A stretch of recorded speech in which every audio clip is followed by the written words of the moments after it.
नमस्कार दोस्तों, हमारे YouTube चैनल JCD क्लासेस में आपका स्वागत है। दोस्तों, आज हम पढ़ेंगे कवित्त छंद, यानी छंद के बारे में हमारा टॉपिक चल रहा था, तो आज हम कवित्त छंद के बारे में चर्चा करेंगे। कवित्त छंद दोस्तों कक्षा 12वीं के लिए बहुत ही इम्पोर्टेंट प्रश्न है, क्योंकि यह अक्सर पूछे जाने वाला प्रश्न है। 4 नंबर का प्रश्न पूछा जाता है।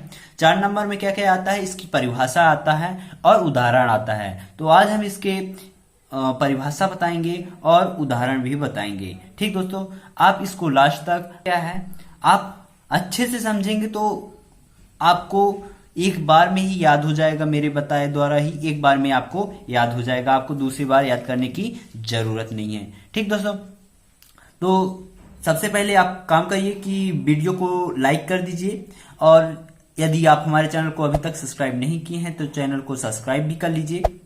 बेल आइकन को अवश्य प्रेस कर दीजिएगा ताकि आपको हिंदी का वीडियो समय समय पर प्राप्त होता रहे। ठीक दोस्तों, तो चलिए चलते हैं वीडियो की ओर। कवित्त छंद क्या है, कवित्त छंद के बारे में चर्चा करने वाले हैं। इसकी परिभाषा है, इस वार्णिक छंद की प्रत्येक चरण में 16 और 15 के विराम से 31 वर्ण होते हैं। कितने कितने मतलब इस वार्णिक छंद के, यानी कवित्त छंद जो होता है दोस्तों वह एक वार्णिक छंद होता है। क्या होता है, वह एक वार्णिक छंद होता है। कवित्त छंद वार्णिक छंद होता है। ठीक, क्या होता है, कवित्त छंद एक वार्णिक छंद है। छंद कितने प्रकार के होते हैं, 2 प्रकार के, मात्रिक छंद और वार्णिक छंद। तो ये कौन से छंद हैं, वार्णिक छंद, यानी वर्णों की गणना की जाती है इन छंदों में। तो इस वार्णिक छंद की प्रत्येक चरण में, किसमें, प्रत्येक चरण में 16 और 15 के विराम से 31 वर्ण होती हैं। यानी एक कॉमा के पहले 16 वर्ण होंगी और कॉमा के बाद 15 वर्ण होगी एक चरण में। तो टोटल कितनी वर्ण हो गई, 31 वर्ण। यानी 16 प्लस 15 बराबर कितना होगा, 31 होगा। ठीक दोस्तों, तो कितने वर्ण हो जाएंगी, 31 वर्ण होती हैं। और प्रत्येक चरण का अंतिम वर्ण क्या होता है, गुरु होते हैं। प्रत्येक चरण का अंतिम वर्ण क्या होता है, गुरु होता है। क्या होता है, गुरु होता है। ठीक दोस्तों, तो अब हम इसका उदाहरण देखते हैं कि उदाहरण है क्या।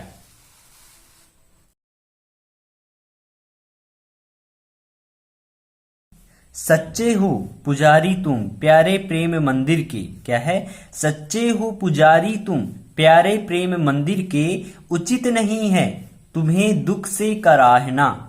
क्या है, उचित नहीं है तुम्हें दुख से कराहना, करना पड़े जो आत्मत्याग अनुराग वश, तो तुम संघर्ष निज भाग्य की सराहना। इसको एक बार और पढ़ लेते हैं। सच्चे हो पुजारी तुम प्यारे प्रेम मंदिर के, उचित नहीं है तुम्हें दुख से कराहना, करना पड़े जो आत्मत्याग अनुराग वश, तो तुम संघर्ष निज भाग्य की सराहना। ये रही कवित्त छंद की उदाहरण दोस्तों। ठीक, अब इसमें हम वर्णों की गणना करते हैं कि 16 और 15 के विराम से कितने वर्ण होने चाहिए, 31 वर्ण होनी चाहिए। इसकी परिभाषा हम देखे थे कितनी, 16 और 15 के पे विराम होके कितने 31 वर्ण होने चाहिए। तो देखते हैं, वर्णों की गणना करना है तो हम वर्ण की गणना करेंगे। तो हम यहाँ पास 1 2 3 4 5 6 7 8 9 10 11 12 13 14 15 16 कितनी हो गई, 16 हो गई। 16 वर्ण हुए दोस्तों। आप एक बार आप भी गिन लीजिए, और इसमें नीचे वाली लाइन में 1 2 3 4 5 6 7 8 9 10 11 12 13 14 15 कितनी वर्ण हो गई, 15। तो टोटल मिला के कितनी हो गई दोस्तों, ये टोटल मिला के कितनी हो गई, 31 वर्ण हो गई। कितने वर्ण हो गई, 31 वर्ण हो गई। इसको भी हम गिन लेते हैं, कितने होना चाहिए, ये होना चाहिए 16 वर्ण, इसमें होना चाहिए 15 वर्ण। तो 1 2 3 4 5 6 7 8 9 10 11 12 13 14 15 16 कितनी होनी चाहिए, 16। और इसमें 15 होनी चाहिए। तो 1 2 3 4 5 6 7 8 9 10 11 12 13 14 15 कितनी होनी चाहिए? 15। तो टोटल कितनी हो गई? 31 वर्ण हो गई। ठीक दोस्तों, 31 वर्ण तो हो गई दोस्तों। ये तो हमने परिभाषा में देखा था कि 16 और 15 के विराम से 31 वर्ण होनी चाहिए। और एक चीज और बोला था दोस्तों कि इसके प्रत्येक चरण का अंतिम वर्ण क्या होना चाहिए? गुरु होता है। प्रत्येक चरण के अंतिम वर्ण गुरु होना चाहिए। क्या होना चाहिए? गुरु होना चाहिए।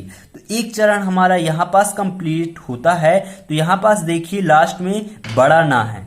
क्या है? बड़ा ना है। बड़ा अ की मात्रा है, तो इसलिए यहां पास क्या होगा? गुरु होगा। क्या होगा? गुरु होगा। और इसमें भी सराहना में भी बड़ा ना है, तो यहां पास भी गुरु होगा।